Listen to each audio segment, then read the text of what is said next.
Hello students. In this lecture, we will be reading the poem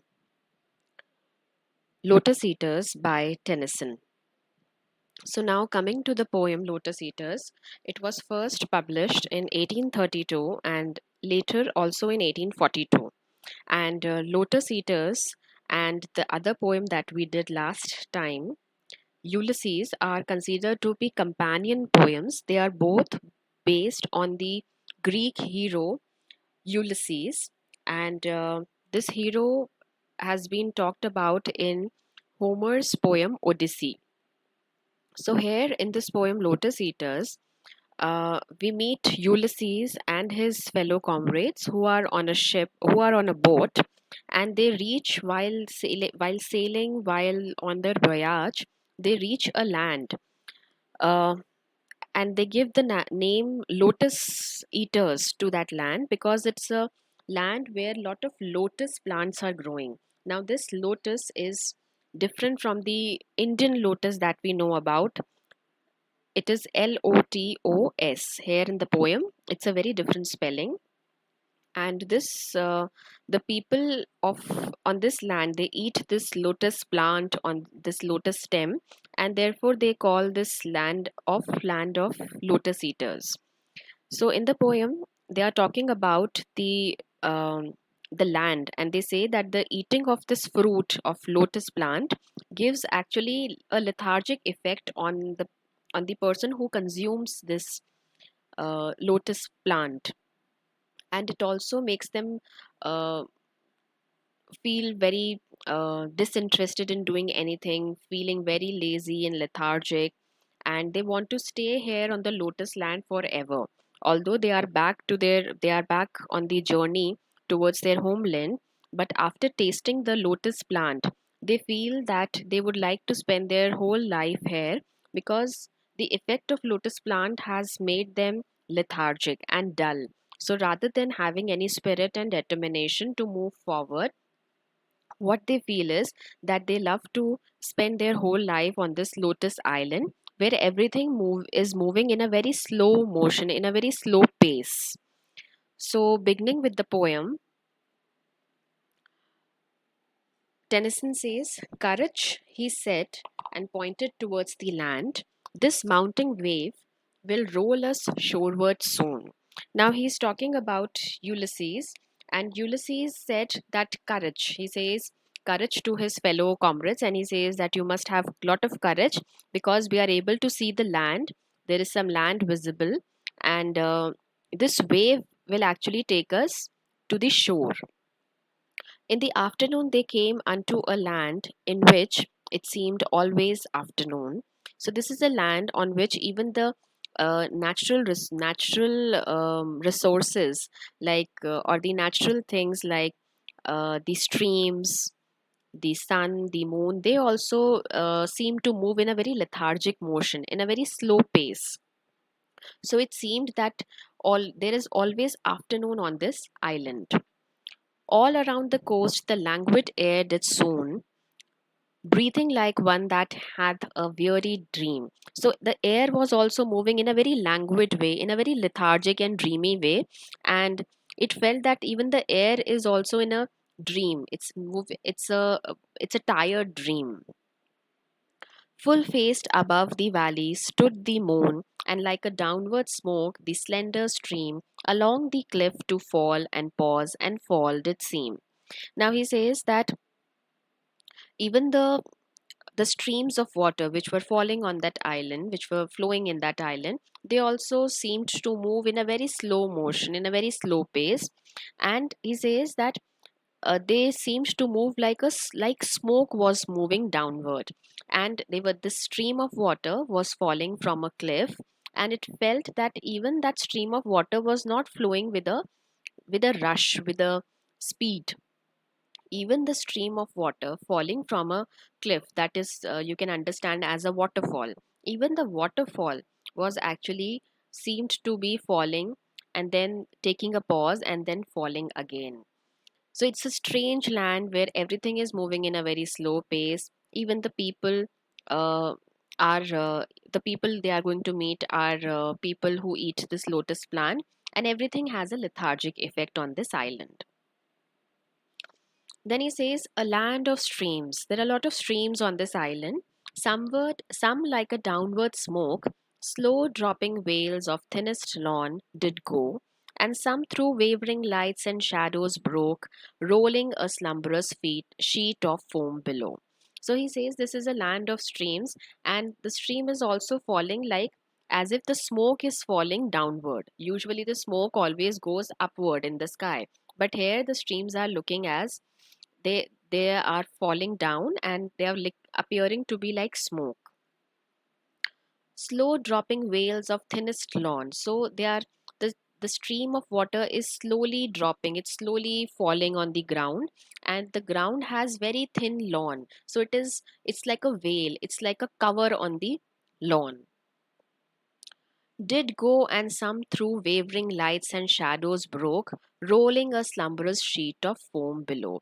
So some of the stream of water was covering, making a cover or a cloak over the lawn. Some of the water of the stream, it was moving ahead, wavering lights and shadows. Wavering lights and shadows refers to the sun rays which were wavering, which was not falling in a very straight motion. It was wavering.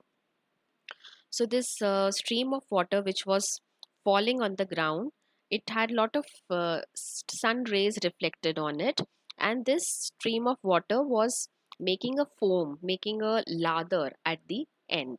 But this sheet of foam was also slumberous. In a very slow motion, the stream of water was making a lather. They saw the gleaming river seaward flow from the inner land. So they noticed that there is a river which was shining, which had a very shining water, clear water, which was flowing from the island towards the sea. Far off, three mountain tops, and they could identify three mountains there from the island, three silent pinnacles of aged snow. It seemed that these mountains have been there for a very long time, and the snow was deposited on their peaks for years and years. Stood sunset flushed, so the sun rays was shining on their peaks and dewed with showery drops, and some dew drops were also visible on the peaks. Up clomb the shadow, and dewed with showery drops, up clomb the shadowy pine above the woven copse. So now Tennyson can also notice, sorry, Ulysses can also notice that there are some pine trees growing, and these pine trees had dew drops, actually, some dew drops on the top of their branches, and these were like they have been eternally present there. So they were like woven corpse. Corpse is actually the dead body. So it refers to it refers here to that these dewdrops have been always present on these pine trees. So whatever is there on this island seems to be either moving in a very slow motion, in a very slow speed, or seems to be there for a very long time. Next he says the charmed sunset lingered low adown in the red west, through mountain clefts at the dale was seen far inland, and the yellow down bordered with palm, and many a winding vale, and meadow set with slender galingale. Now he is talking about the charmed sunset. He says that the sunset, it was the time of evening, probably it was this evening time, and the sun was about to set, but even then it was lingering, it was roaming there, you may say that the sun was staying there for a very long time, although it's time for setting. So the western side of the sky was reddish, that could indicate the sunset time. Mountain clefts the dale was seen far inland, and the yellow down bordered with palm. Now he says that when you could see that there were some mountain clefts. Cleft is the split between the mountains. There was visible a dale. Dale is a valley. Was seen far inland. In the inner side of the mountains, you could see that there is a split and there was a valley, and the yellow down bordered with palm. And the borders of that valley was had lot of palm trees, and many a winding vale, and there was many valleys there inside the island, and which had meadow also, set with slender galingale. Now, galingale is a kind of a grass. So there were a lot of meadow, and that meadow is specifically, Tennyson tells us that it is a specific kind of grass that was growing in those valleys. Slender is very sleek, very slim, very thin.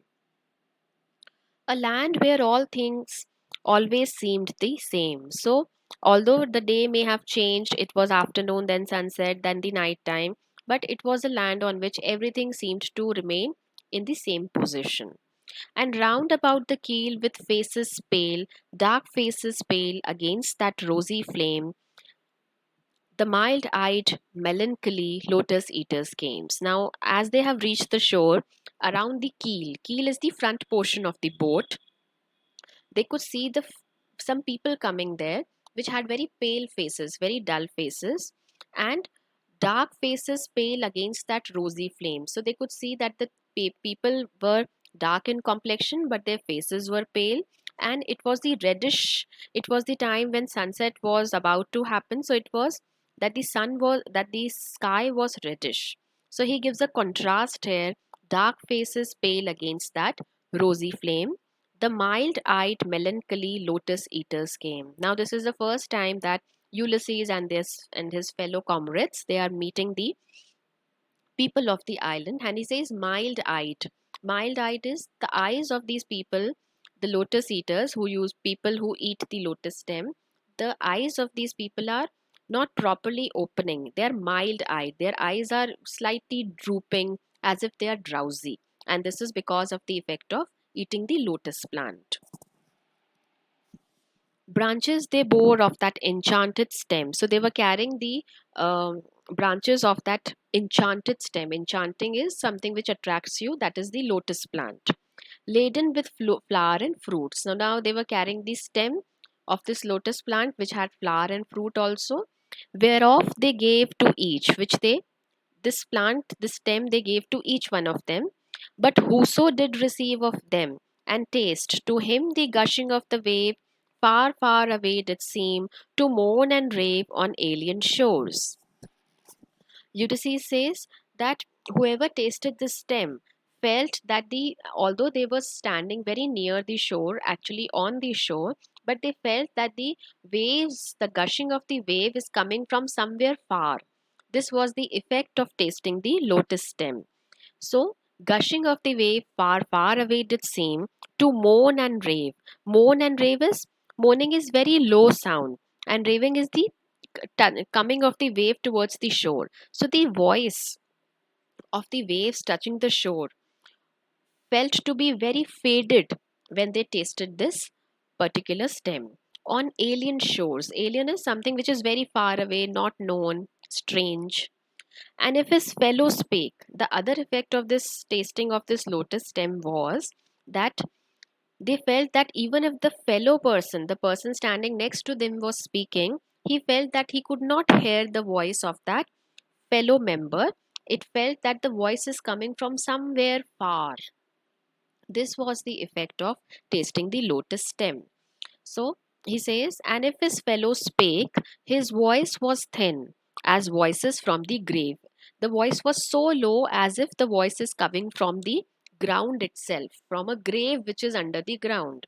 And deep asleep he seemed, yet all awake. He seemed, this person who tasted the lotus stem felt as if he is in a sleepy condition, although he was awake. And music in his ears beating heart did make.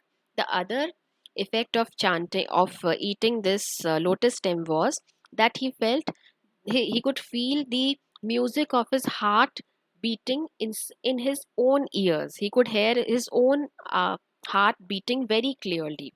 So this was all the effect of tasting that enchanting lotus stem.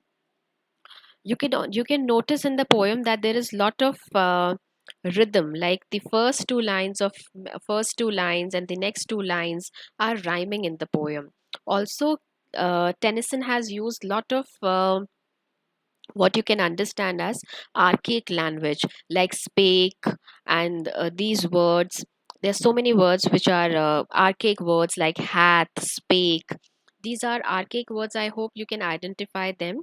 And the other thing is that this is the first part of the poem, and we can continue with one more stanza. And he says, they sat them down upon the yellow sand, between the sun and moon, upon the shore, and sweet it was to dream of fatherland. So he says that these people gave them the stem.